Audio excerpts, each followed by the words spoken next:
The Lord be with you. And with your spirit. A reading from the Holy Gospel according to John. Glory to you, O Lord. As Jesus passed by, he saw a man blind from birth. His disciples asked him, "Rabbi, who sinned, this man or his parents, that he was born blind?" Jesus answered, "Neither he nor his parents sinned. It is so that the works of God might be made visible through him. We have to do the works of the one who sent me while it is day. Night is coming when no one can work. While I am in the world, I am the light of the world."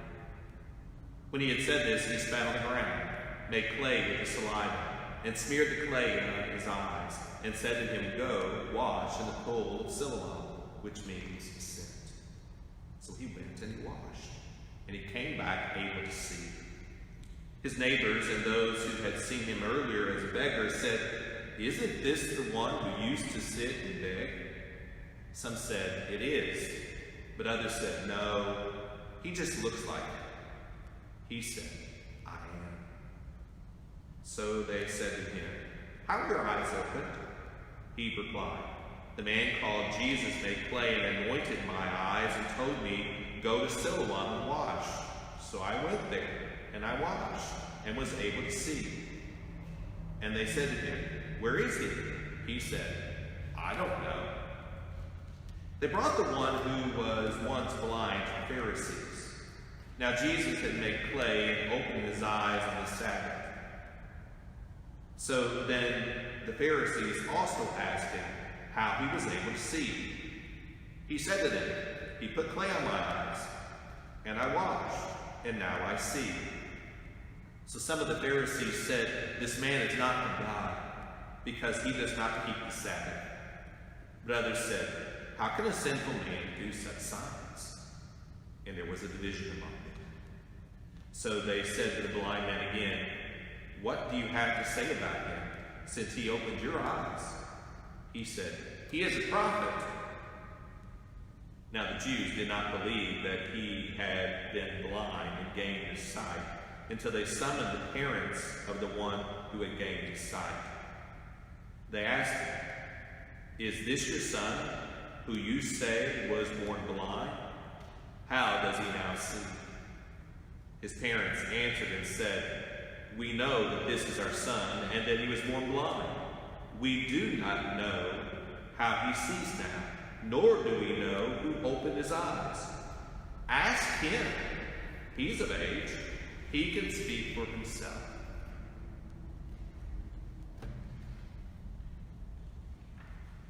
His parents said this because they were afraid of the Jews, for the Jews had already agreed that if anyone acknowledged him as the Christ, he would be expelled from the synagogue. For this reason, his parents said, "He's of age. Ask him." So a second time they called the man who had been blind and said to him, "Give God praise. We know that this man is a sinner." He replied, "If he's a sinner, I do not know. One thing I do know is that I was blind and now I see." So they said to him, "What did he do to you? How did he open your eyes?" He answered them, "I told you already, and you did not listen to me. Why do you want to hear it again? Do you want to become his disciples too?" They ridiculed him and said, "You are that man's disciple.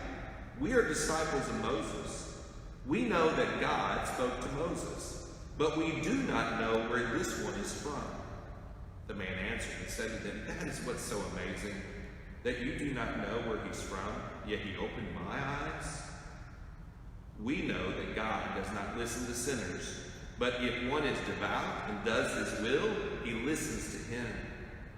It is unheard of that anyone ever opened the eyes of a person born blind. If this man were not from God, he would not be able to do anything." They answered and said to him, "You were born totally in sin, and you're trying to teach us?" Then they threw him out. When Jesus heard that he had been thrown out, he found him and said, do you believe in the Son of Man? He answered and said, Who is he, sir, that I may believe in him? Jesus said to him, You have seen him, and the one speaking with you is he.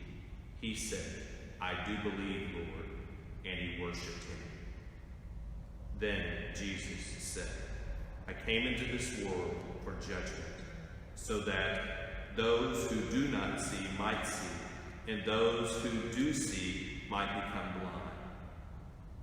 Some of the Pharisees who were with him heard this and said to him, Surely we are not also blind, are we? Jesus said to them, If you were blind, you would have no sin. But now you are saying, We see, so your sin remains. The gospel, the good news of the Lord. Praise to you, Lord Jesus Christ.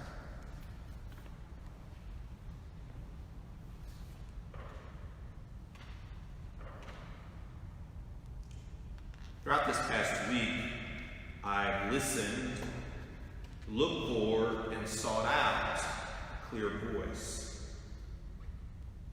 As we've entered into these uncharted waters of a modern-day pandemic brought on by a virus that just a couple of months ago, not much, had been heard about. I've listened and sought out the voice from news services, CNN, Fox, MSNBC, with politics aside. I've Googled the CDC, Johns Hopkins University, Dr. Fauci, and Dr. Sanjay Gupta. I've been all over Facebook listening to multiple posts from Catholics and Protestants, the governor of Kentucky, Beshear, and our federal government, President Trump. Religious and non-religious singers, and the regular Joe and Mary. I've looked for clarity about how this virus works, understanding about what our government is doing to respond, clarity about how it's going to affect the markets and employees who are losing their jobs, hope for pastors who have to run a church when you can't have your doors open and people can't gather, or how you operate a daycare or a school like we have here at Christ the King when you're being told to shut your doors. As I've looked for and sought out a clear voice, some have brought understanding, some have left me confused and angry, some have brought me vital information and clear direction, some have brought me laughter and familiarity through song and comfort through prayer. Though after I've listened to all of these voices, I feel more and more drawn to the one voice that I've come to trust and depend upon more than any other voice that is out there, and that is the voice of God. A voice that is reinforced by his Son Jesus, and reinforced even more through the love of the Holy Spirit. Maybe you feel the same. But often, many of those other voices leave my head spinning and my mind racing and will not allow me to sleep. Oh, as I've listened and tried to sort through it all, I have found information, I found instruction, I found direction, but still something was missing. With God's voice, I found something far, far greater, that is a deepening of his will and his resolve within me to do what is good and right and just. Not just for me.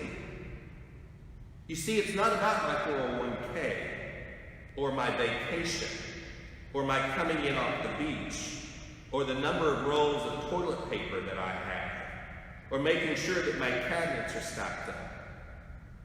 But God's voice helps me to see that, as it always is, it's about the other person. My church family, my staff, my family, my neighbor, my country, my world. It's clear what can happen when we listen to God's voice. We see it in the words of this gospel as Jesus passed by a man who had been blind from birth. Seeing the man, Jesus spat on the ground. He took a piece of his very self, his spit, and he mixed it with the clay of the earth. Then he made a paste. He smeared it on the blind man's eyes, telling him to go to the pool of Siloam and wash. The blind man listened to the voice of Jesus. He went to the pool and he washed. And where Jesus touched him and smeared his very self on him, as a result of this, the man who was blind from birth was now able to see. Light had come into his life like it had never come before. He can see in ways that he could have never have been able to see before. All of this coming about because he listened to the voice of Jesus and he followed his direction. None of us know what tomorrow will bring. Clearly, we've seen that in this past week as this pandemic has spread to hundreds of thousands and people are dying. Worldwide borders have been closed, airlines have been grounded, foot traffic to restaurants has ceased, non-essential employees are told to stay home, cities and states have told their people to avoid any unnecessary travel or even to shelter in place. All of us are looking for clarity and strength as we move through and try to understand this new normal that has happened so quickly. As we do, the voice that I would add to all the other voices that are out there is that we listen to the voice, certainly, of those in leadership, those who are doctors, those who are working hard to govern us, to keep us safe, and to keep us healthy. But I strongly encourage us as we listen to all of those voices that we keep some extra time in these days to listen to the voice of God.